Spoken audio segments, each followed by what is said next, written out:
Hello guys, welcome back to the channel. In today's tutorial, I'm going to show you how you can get sparkle rewards in the Dress and Press game of Roblox. Okay, let's get into it guys. First, you're going to go to this menu and open up the logins. And here you need to claim your daily login reward. And after you claim the pink cash, you're going to go to the rewards menu.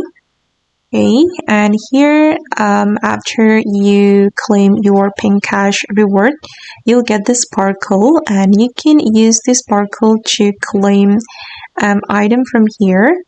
I've already claimed 2 items.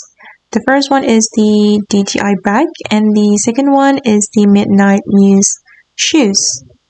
And wow, that's so beautiful.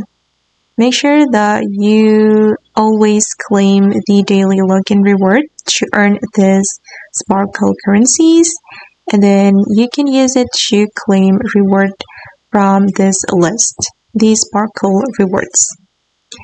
Okay guys, and that's how you can claim the sparkle rewards in the Dress to Impress game of Roblox. I hope this video will be useful for you. Thank you so much for watching, and bye!